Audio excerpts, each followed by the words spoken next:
Bonjour à tous, je vais vous parler durant cette session de l'optimisation des requêtes ORDA qui a été faite pour travailler en client-serveur. Le but de cette session, c'est de bien comprendre comment cette optimisation fonctionne en interne pour ensuite en tirer encore davantage de profit pour booster vos performances dans vos applications.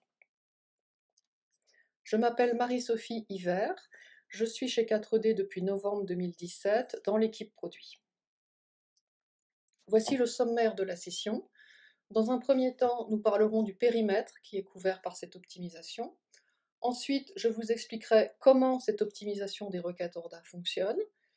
Et ensuite, on verra comment, en vous appuyant sur cette optimisation, vous pourrez en tirer encore davantage de profit. On verra qu'il y a aussi une optimisation des requêtes pour travailler avec les listbox. On parlera aussi du cache ORDA, je vous montrerai comment fonctionne le cache ORDA, et on terminera par des petits rappels pour travailler de façon conjointe avec ORDA et le code classique KD. Mais commençons par la première section, qui est le périmètre et le pourquoi. Donc le périmètre de cette optimisation, ce sont principalement les opérations en client-serveur, donc cette optimisation des requêtes fonctionne en client-serveur, mais elle fonctionne aussi avec une base que vous aurez exposée en tant que Remote Data Store ou en tant que serveur REST. Le pourquoi. Auparavant, quand on travaillait sur une entity sélection, des requêtes partaient sur le serveur pour chaque record et elles renvoyaient pour chaque record tous les champs.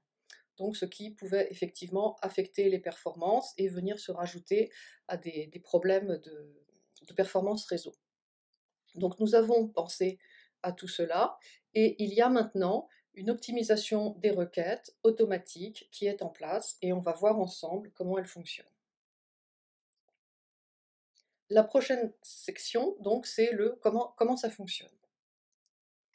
Cette optimisation, elle repose sur deux étapes. Donc il y a la première étape qu'on appelle étape d'apprentissage.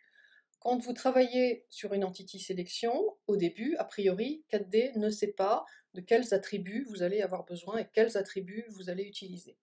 Donc la première entité est toujours chargée complètement sur le client avec tous ses attributs. Puis, quand vous allez travailler sur cette première entité, 4D va analyser les attributs dont vous avez besoin et il va les mémoriser. En anglais, on a appelé ça des learned attributes, donc on peut appeler ça un chemin d'apprentissage ou des attributs appris. Et ensuite, il y a la deuxième étape qui est l'optimisation elle-même. Donc quand 4D va avoir besoin des entités suivantes, à ce moment-là, il y aura des requêtes de masse qui vont partir sur le serveur, qui vont demander uniquement les attributs appris et qui vont demander des pages de 80 entités. Donc pour résumer de façon plus graphique, on a dans un premier temps la phase d'apprentissage où 4D regarde ce que vous faites, ce qui se passe, puis il y a la phase d'optimisation où là, 4D va envoyer des requêtes de masse au serveur pour demander des paquets de 80 entités avec uniquement les attributs appris dont vous avez besoin. Les requêtes ORDA en client-serveur reposent sur le protocole REST, mais il n'y a pas de compétences REST spécifiques à avoir pour suivre cette session. J'expliquerai au fur et à mesure la syntaxe des requêtes REST qu'on va analyser ensemble. Et je vous propose donc la première démo. La démo est déjà ouverte sur un 4D serveur et on va se connecter en remote pour travailler en client-serveur.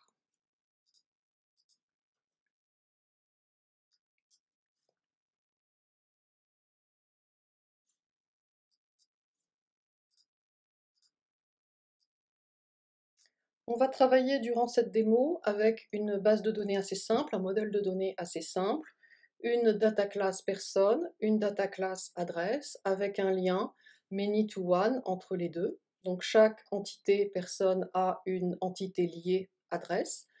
Et la clé primaire, donc c'est le champ ID pour chacune des data classes. On peut vérifier les données qu'on a en base. Donc voici la liste des personnes avec tous leurs champs et aussi avec donc l'adresse. On a plusieurs personnes, on en a 200. Donc on va travailler avec cette base durant la démo. Ici, dans le premier step, on va exécuter la member method all sur la data class person, donc pour demander toutes les entités de la data class person. On exécute le code et on va regarder ce qui se passe au niveau requête. Donc ce sont ici les requêtes envoyées au serveur. Pour le moment, il n'y en a qu'une. Le préfixe ici REST, donc comme son nom l'indique, indique qu'on travaille avec le protocole REST. Ensuite, on a /persons, donc qui est une data class. Donc ceci indique qu'on demande toutes les entités de la data class person. Et le $top ici indique que l'on charge une entité. Et on va pouvoir regarder la réponse renvoyée par le serveur en dessous. Donc on voit qu'on reçoit la première entité avec la clé primaire 1, et cette première entité est chargée complètement avec tous ses attributs. Par contre, pour l'entité liée adresse, elle n'est pas elle-même chargée avec tous ses attributs, on reçoit simplement l'URI, le Uniform Resource Identifier, qui nous permettra éventuellement, si on a besoin de cette entité liée adresse, avec cette URI, de la charger. Donc la première entité est reçue avec tous ces champs. En termes d'attributs appris, pour le moment, on n'en a pas. Ensuite, on va lancer le step numéro 2, donc on boucle sur l'entity sélection qu'on a construit au step 1, et on construit donc une petite collection avec, en concaténant first name et last name, donc une collection de strings. On peut lancer ce code et vérifier la collection qu'on a obtenue. Donc c'est une collection de strings avec first name and last name, donc il n'y a rien de très compliqué.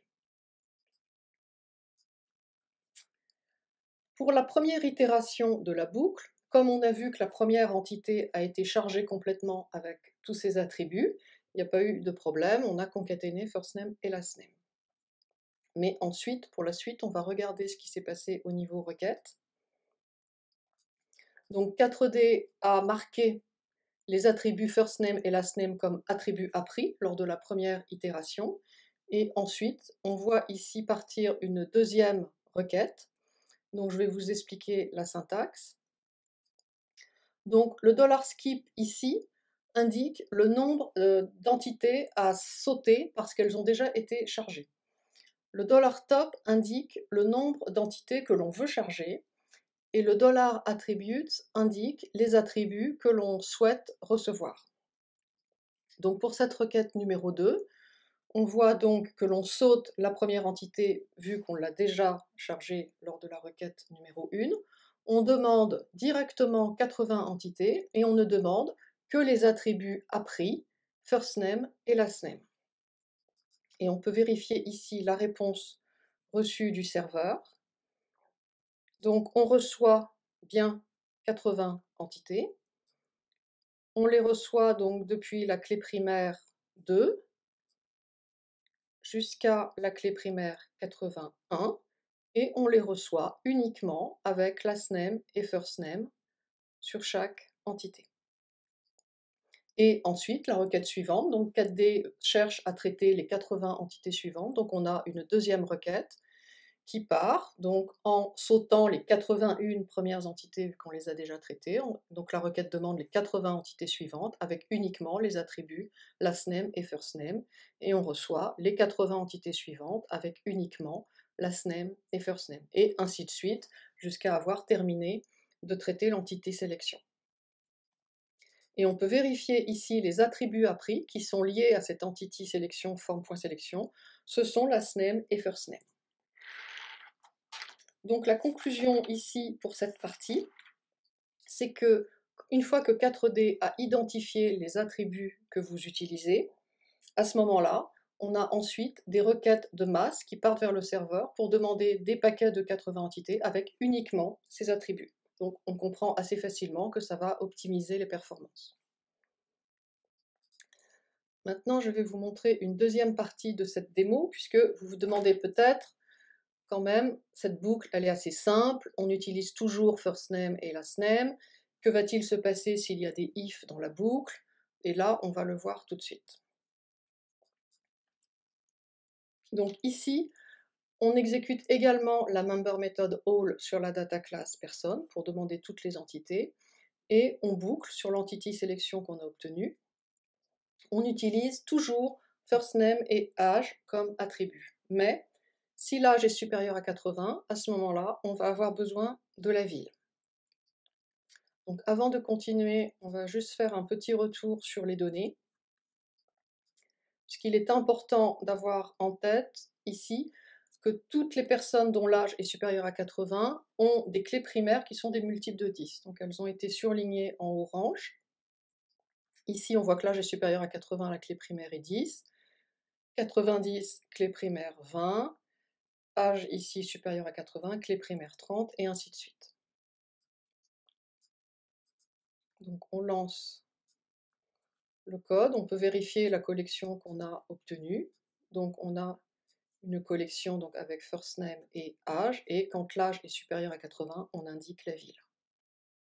Rien de très compliqué non plus. Et on va regarder ce qui se passe au point de vue des requêtes.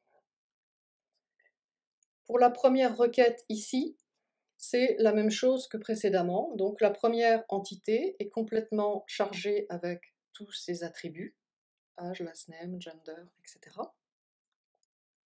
Et ensuite, lors de la première occurrence, la première itération de la boucle, 4D a identifié immédiatement first name et âge comme attributs utilisés comme attributs appris. Donc on a une requête numéro 2 ici qui part vers le serveur, qui demande les 80 entités suivantes et qui demande uniquement les attributs âge et first name. Et donc on les reçoit, donc exactement comme précédemment, on reçoit les 80 entités avec uniquement âge et first name ici. Et puis on arrive ici, donc si l'âge est supérieur à 80, on a besoin de la ville. Donc rappelez-vous que cela concerne les entités qui ont une clé primaire qui sont un multiple de 10, mais pour ces entités, on n'a pas reçu la ville lors de la requête numéro 2. On va le vérifier tout de suite. Ici, pour la clé primaire 10, on n'a pas la ville. On va le vérifier. On va pas le vérifier pour toutes les entités. Mais voilà. Donc pour la clé primaire 20, on n'a pas la ville, et ainsi de suite. Clé primaire 30, on n'a pas la ville. Mais cependant, on en a besoin pour exécuter la boucle.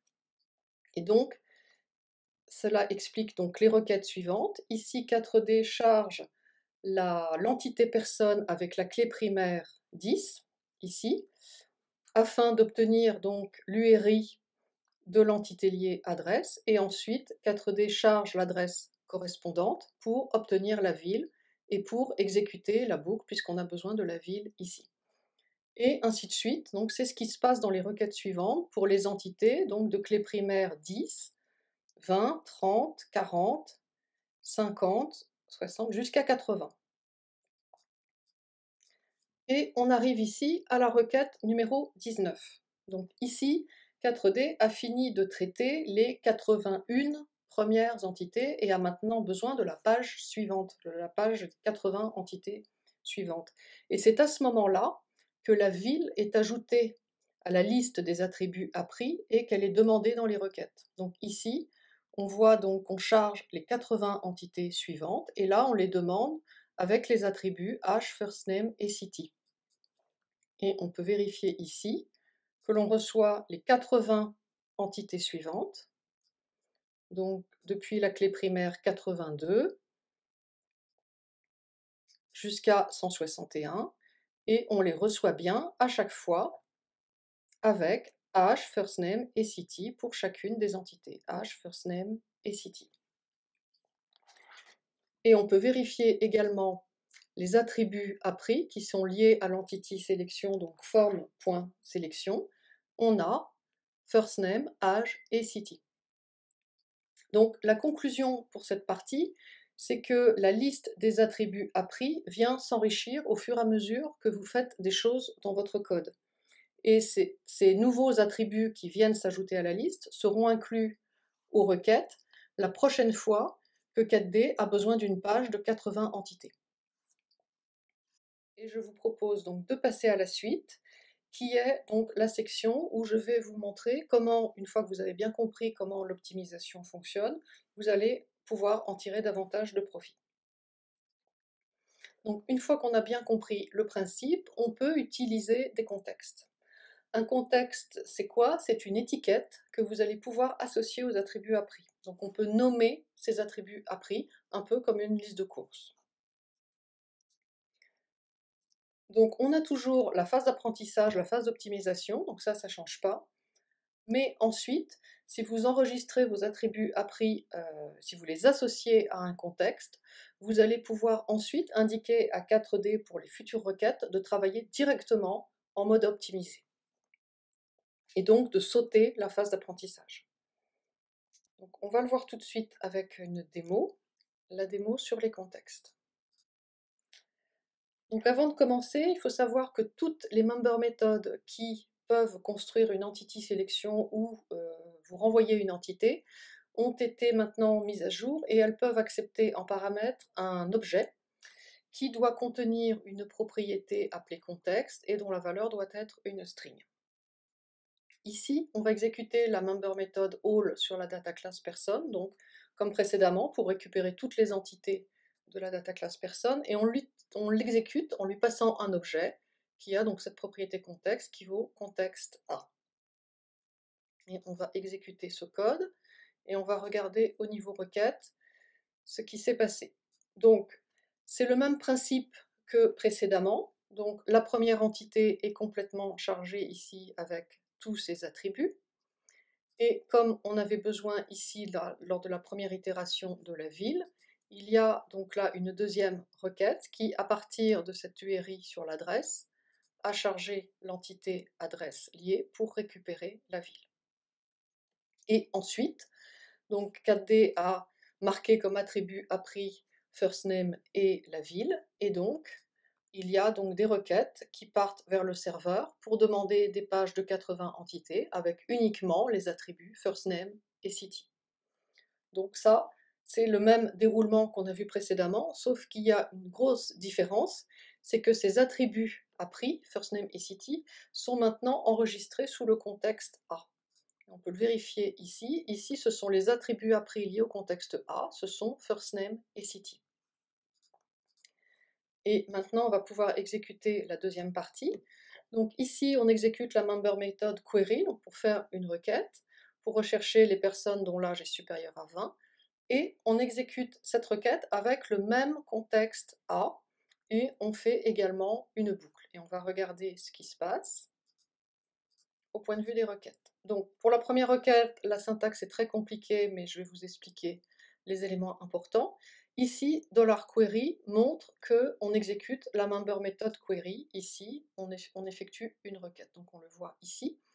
Et on voit ici, avec $top égale 80, qu'on charge tout de suite 80 entités et on les charge avec les attributs appris qui sont enregistrés sous le contexte A, à savoir first name et city. Et ici, tout de suite, on reçoit 80 entités, donc les 80 premières, voilà, il y en a 80, et on les reçoit avec first name et city. Et ensuite, eh bien, il y a les requêtes suivantes qui partent pour demander les pages suivantes de 80 entités avec ces attributs appris, et de la même façon, on reçoit page après page des paquets de 80 entités avec uniquement ces attributs appris. Donc la conclusion là, de cette partie, c'est que une fois que 4D connaît les attributs enregistrés sous un contexte, eh bien vous pouvez travailler ici, on le voit, immédiatement en mode optimisé et démarrer immédiatement des requêtes de masse qui demandent des paquets de 80 entités au serveur. Je vous propose de passer à la suite. Il s'agit de l'optimisation pour travailler avec les listbox. Il s'agit donc d'une optimisation pour travailler sur les listbox qui affichent une entité sélection. Donc le principe, c'est que seulement les attributs affichés sur la listbox seront demandés au serveur. Et lorsque l'on va charger une entité pour travailler avec, à ce moment-là, seulement les attributs que l'on va utiliser avec cette entité seront demandés au serveur. Ici, on a le même modèle de données que dans la démo, donc une data class personne, une data class adresse avec le lien entre les deux. et on affiche toutes les personnes avec l'entity sélection form.person, on affiche first name et last name. On a donc le serveur, et ici 4D gère un contexte list avec uniquement les attributs affichés dans la listbox, et seulement ces attributs seront demandés au serveur. Dans les propriétés de la listbox, on a configuré le current item égal à form.currentPerson. Donc quand on va charger une entité pour travailler avec, en sélectionnant une ligne sur la listbox, elle sera chargée dans form.currentPerson. On va pouvoir travailler avec cette entité sur un formulaire. Donc ici, on travaille avec les champs ID, first name, last name et city. Et à ce moment-là, 4D gère un contexte page avec ses attributs, et seulement ces attributs seront demandés au serveur. Il est important de savoir que les member méthodes next, previous, last et first travaillent avec ce contexte page. Ici, on travaille donc avec notre entité form.currentPerson, on travaille avec le contexte page, et on a donc le serveur. Et quand on va vouloir naviguer à la personne suivante ou à la dernière personne, donc avec ces member méthodes appliquées sur l'entité, eh bien seulement les attributs de ce contexte page seront demandés au serveur. Et de même, si l'on navigue sur la personne précédente ou la première personne avec les member méthodes previous et first, on demandera également au serveur uniquement les attributs du contexte page. Il est fortement recommandé de bien utiliser le current item dans les propriétés de la listbox si l'on veut charger une entité pour travailler avec. C'est justement très important pour travailler avec le contexte page. Et il n'est pas du tout recommandé de faire quelque chose comme ceci, donc de charger l'entité avec laquelle on veut travailler. Donc il n'est pas du tout conseillé de la charger depuis l'entity sélection affichée dans la listbox, et je vous montrerai à la fin de la démo en quoi cela affecte les performances. Mais je vous propose maintenant de lancer tout de suite la démo sur les listbox. On a une listbox qui affiche la liste de toutes les personnes avec l'entity sélection form.person. On affiche uniquement first name et last name. Et si on regarde au niveau des requêtes, ce qui se passe, on voit qu'il y a ici une première requête qui charge la première entité personne complètement avec tous ses attributs. Donc la première fois, elle est chargée complètement parce que, a priori, 4D ne sait pas quels attributs vous allez afficher dans votre listbox. Et puis ensuite, au fur et à mesure que l'on affiche la listbox, que l'on scrolle sur la listbox, eh bien, on peut voir des requêtes qui demandent des pages de 80 entités au serveur avec uniquement les attributs affichés dans la listbox, last name et first name. Et c'est ici que 4D gère son contexte list. Ici, ce sont les attributs du contexte list, last name et first name. Maintenant, si on regarde comment est configurée la listbox, on va d'abord regarder la partie good practice, c'est-à-dire qu'ici, dans le current item, on a configuré form.currentPerson. Donc quand on va cliquer sur une ligne de la listbox, on va charger l'entité dans form.currentPerson, et on va l'afficher ici à droite dans cette section. Donc ici, je sélectionne une ligne et on voit qu'il y a donc deux requêtes qui sont parties sur le serveur. Une première requête pour charger l'entité personne, elle est chargée complètement avec tous ses attributs, puis une requête pour charger l'entité adresse qui est chargée complètement avec tous ses attributs.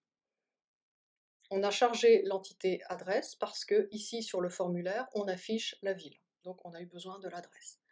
Donc la première fois que l'on fait ça, cette entité est chargée complètement, puisque a priori 4D ne sait pas encore quels attributs on va utiliser sur cette section. Et une fois que cette section a été affichée sur le formulaire, on a maintenant un contexte page qui est créé et maintenu par 4D. Ce contexte page est lié à cette entité form.currentPerson et il contient les attributs que l'on utilise ici dans le formulaire. Et ici, on peut voir les attributs de ce contexte page, ce sont bien ID, last name, first name et city. Maintenant, on va naviguer sur la personne précédente avec la member method previous appliquée à cette entité form.currentPerson.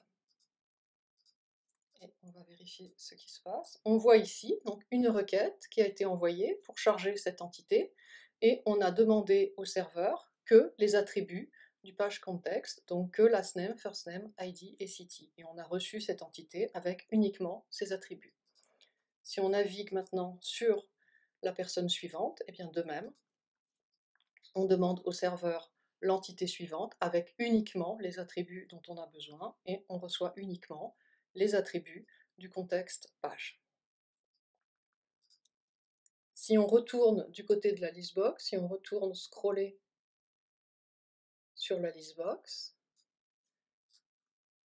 on voit ici que l'on a de nouveau basculé sur le list context, donc on demande des pages de 80 entités avec uniquement les attributs du contexte list, donc les attributs qui sont affichés sur la listbox. Et de même, si on rebascule, si on recharge une entité pour travailler avec, eh bien, on a une requête qui est partie ici pour charger cette entité avec uniquement les attributs du contexte page, à savoir ID, last name, first name et city. Alors maintenant, je vais vous montrer la mauvaise pratique. Donc ici, quand on appuie sur la touche Shift, au lieu d'utiliser le current item que l'on a configuré ici, on met dans form.currentPerson l'entité correspondante à partir de l'entity sélection form.person qui est affichée sur la listbox. Donc je vais le faire tout de suite, on va regarder ce qui se passe. Donc ici, je sélectionne la ligne en appuyant sur Shift et on voit ici que le contexte list, qui était last name, first name, a été écrasé par le contexte page. Donc les deux contextes ne sont plus distincts. Il a été écrasé par le contexte page parce qu'on a chargé dans form.currentPerson une entité que l'on a pris dans cette entité sélection form.person qui est liée au contexte list. Donc maintenant, tout ce qu'on va faire avec le contexte page va être enregistré sous le contexte list. Et si je scrolle de nouveau dans la listbox,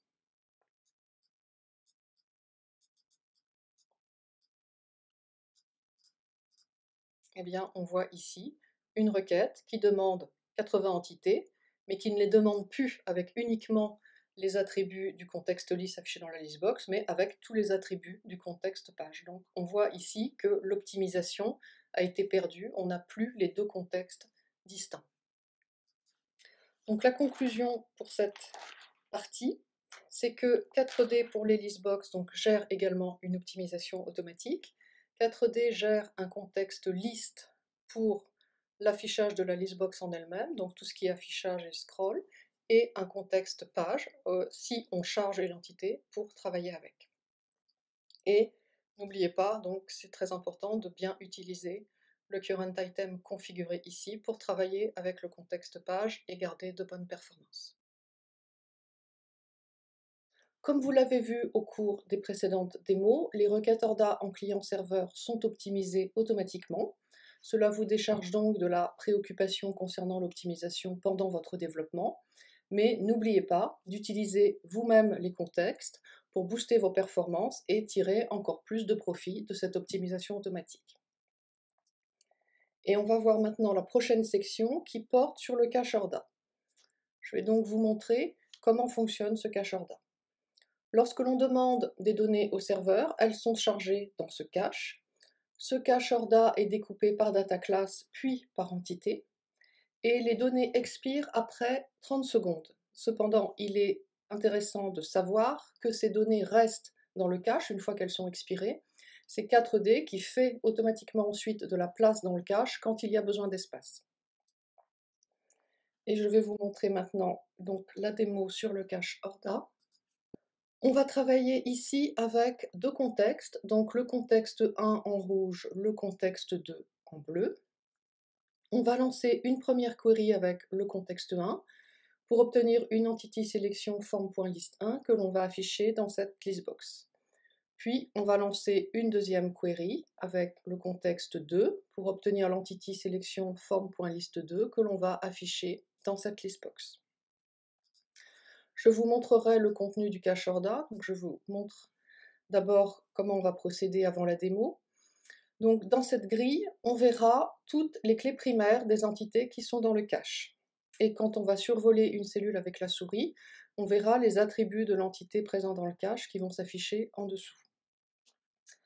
Quand l'entité contiendra des attributs relatifs au contexte 1, on la verra en rouge. Quand ce seront des attributs relatifs au contexte 2, on la verra en bleu. Et quand l'entité contiendra des attributs relatifs aux deux contextes, on la verra en violet. Je vous ai dit précédemment que les données du cache ORDA expirent après 30 secondes. Pour cette démo, ce temps a été étendu à 120 secondes pour me laisser le temps de vous montrer les choses et la démo avant que les données n'expirent. Donc on va lancer la première query. On voit que les entités sont dans le cache. La première entité pour cette query, c'est la clé primaire 2, donc on la retrouve ici.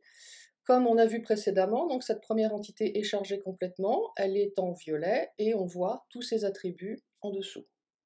Et pour les autres entités de cette entity selection form.list 1, elles sont affichées en rouge puisqu'elles ne contiennent que des attributs relatifs au contexte 1. Donc on peut vérifier ici pour l'entité 4, on n'a que des attributs relatifs au contexte 1, c'est-à-dire ID, gender et first name. Donc ici on a ID, gender et first name pour ces entités. Et on va maintenant lancer la deuxième query.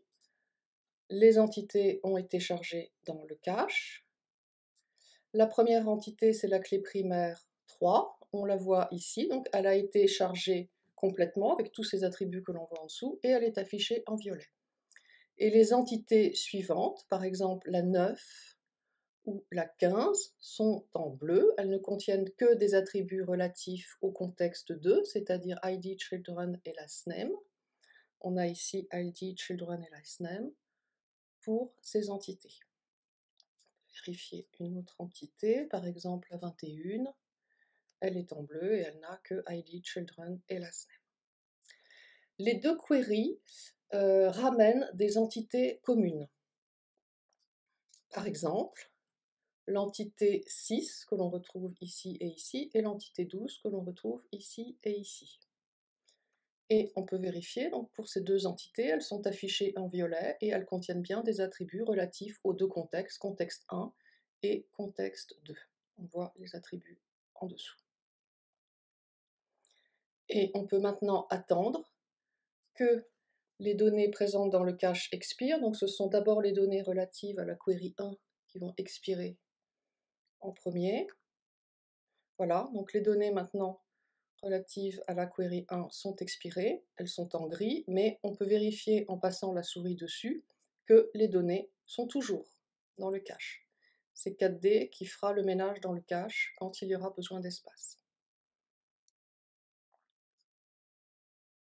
Et on peut aussi attendre l'expiration des données relatives à la query 2, donc au bout de 120 secondes.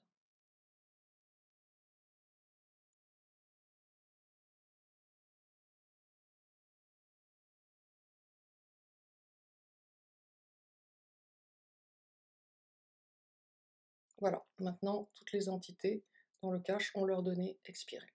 Si vous voulez encore plus d'informations sur le cache, ce slide vous est destiné. Je vous ai dit auparavant donc, que le cache ORDA était donc découpé par data class et par entité, ce qui est tout à fait juste. Il y a un niveau de finesse en plus au niveau attribut, qu'on va voir maintenant. On modélise ici le cache ORDA pour la data class personne, et on va détailler ce slide donc, étape par étape. On commence avec sur le serveur, on a une entité dont l'ID est 1, la clé primaire est 1 et son stamp est 1. Et on a un premier client qui demande le last name au serveur. On reçoit donc le last name et il est dans le cache. On a donc last name Smith. Ensuite, ce même client demande l'attribut children pour cette même entité. L'attribut est chargé dans le cache. On a last name et children dans le cache. Puis, un deuxième client vient mettre à jour le last name pour cette entité de clé primaire 1. Ceci fait que le stamp de l'entité va changer, le stamp va passer à 2. numéro 1, demande l'attribut firstName pour cette entité. L'attribut firstName est chargé dans le cache, mais les attributs déjà présents dans le cache, à savoir lastName et children, sont retirés du cache parce qu'ils correspondent à un autre stamp de l'entité. Et donc c'est la conclusion de ce slide. Les attributs dans le cache pour une entité sont toujours cohérents avec un stamp à un moment donné. Vous n'aurez jamais pour une entité dans le cache des attributs qui correspondent à des stamps de versions différentes d'une entité. Je vous propose donc maintenant de passer à la suite. Et la suite, c'est la dernière section de cette session. Ce sont quelques rappels pour travailler de façon conjointe avec Orda et Classic 4D. Quand vous mettez à jour des records avec du code Classic 4D, le cache Orda ne voit pas cette mise à jour. Mais nous avons, avec Orda, la member method reload pour recharger une entité depuis la base. Et je vous propose donc de lancer la dernière démo de cette section. On va travailler avec du code Classic 4D et du code Orda sur une même entité ou un même record. Donc on va commencer par charger l'entité personne de clé primaire 1 avec la member method get appliquée sur la data class personne. Et on va également charger le record personne, le même, avec la clé primaire 1, et on va aussi charger le record lié adresse. Donc on charge les données. On voit que les records sont chargés côté classique 4D et également les entités côté Orda. On peut regarder côté Orda ce qui se passe au niveau du cache et des requêtes. Alors pour cette démo, le cache va expirer après 180 secondes, de la même façon que la démo précédente, pour me laisser le temps de vous expliquer les choses. Donc on voit qu'il y a une première requête qui est partie sur le serveur pour charger l'entité personne de clé primaire 1. Cette entité est reçue avec tous ses attributs et on reçoit l'URI de l'entité liée adresse. Cette entité personne est dans le cache avec tous ses attributs, on peut le vérifier. Comme sur le formulaire, on a besoin du zip code et de la city, on a une deuxième requête qui est partie ici pour charger l'adresse à partir de l'URI que l'on avait reçu lors de la première requête. Donc on charge l'entité liée adresse pour récupérer le zip code et la city. Et on peut vérifier dans le cache que l'on a bien cette entité adresse avec ses attributs. Maintenant, on va mettre à jour, côté classique 4D, le record personne et le record adresse. On va changer la valeur du lastName et on va changer la valeur de la city. Donc on lance le code, la mise à jour est faite côté classique 4D, et côté Orda, il n'y a pas de changement puisque le cache Orda ne voit pas cette mise à jour qui a été faite côté classique 4D. On peut voir dans le cache, on a toujours pour l'entité personne la valeur du lastName précédent, et pour l'entité adresse, toujours l'ancienne valeur de la city, et pas de nouvelles requêtes qui partent vers le serveur. Et maintenant, on va recharger l'entité personne, donc on va faire un reload, on va utiliser la member method reload sur l'entité personne. Et on voit une requête de reload qui part sur le serveur pour recharger cette entité personne de clé primaire 1. On reçoit cette entité avec tous ses attributs, on reçoit la nouvelle valeur du lastName, et on peut vérifier que cette entité personne est dans le cache avec la nouvelle valeur du lastName. Et on n'a pas reçu les attributs de la related entité adresse, c'est ce qu'on a vu jusqu'à maintenant, on reçoit simplement l'URI. Et on va pouvoir recharger également l'entité liée adresse avec la même member method reload. Donc je fais un reload, on voit une requête de reload pour recharger cette entité adresse et elle est reçue avec la nouvelle valeur de la city et on peut la voir dans le cache avec sa nouvelle valeur de city. Maintenant, on va lancer exactement la même démo, simplement on va attendre, avant de recharger l'entité personne à ce moment-là, on va attendre que le cache soit expiré pour regarder ce qui se passe. Donc on charge l'entité personne, comme précédemment, elle est chargée, on fait la mise à jour, Donc, il n'y a rien de changé par rapport à la démo précédente. On a les deux requêtes qui sont parties sur le serveur, on a l'entité personne dans le cache et l'entité adresse. Et on va attendre que le cache expire avant de recharger l'entité personne. Voilà, donc maintenant les données dans le cache sont expirées, à la fois pour l'entité personne et pour l'entité adresse, et on va faire comme précédemment un reload sur l'entité personne et on va regarder ce qui se passe.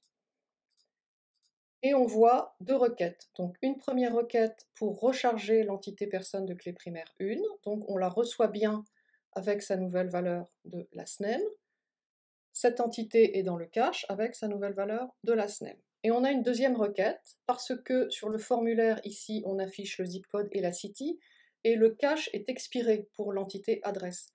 Donc il y a une deuxième requête qui part vers le serveur pour recharger les données de cette entité adresse, et on reçoit bien la nouvelle valeur de la city ici, et on a bien la nouvelle entité adresse avec sa nouvelle valeur de city dans le cache. Alors que précédemment, on a rechargé l'entité personne avant que le cache ne soit expiré. Donc on n'a pas eu ce déclenchement d'une deuxième requête pour l'entité adresse, il a fallu recharger nous-mêmes l'entité adresse. Ceci conclut la session sur l'optimisation des requêtes ORDA en client-serveur. La démo que je vous ai montrée a été conçue spécifiquement donc pour vous montrer comment tout cela fonctionne en interne, les requêtes, le cache, les contextes. Ceci a nécessité le développement d'un outillage spécifique dans une version interne de debug 4D. Je vous remercie d'avoir regardé cette vidéo, de votre écoute, et c'était un plaisir pour moi d'animer cette session.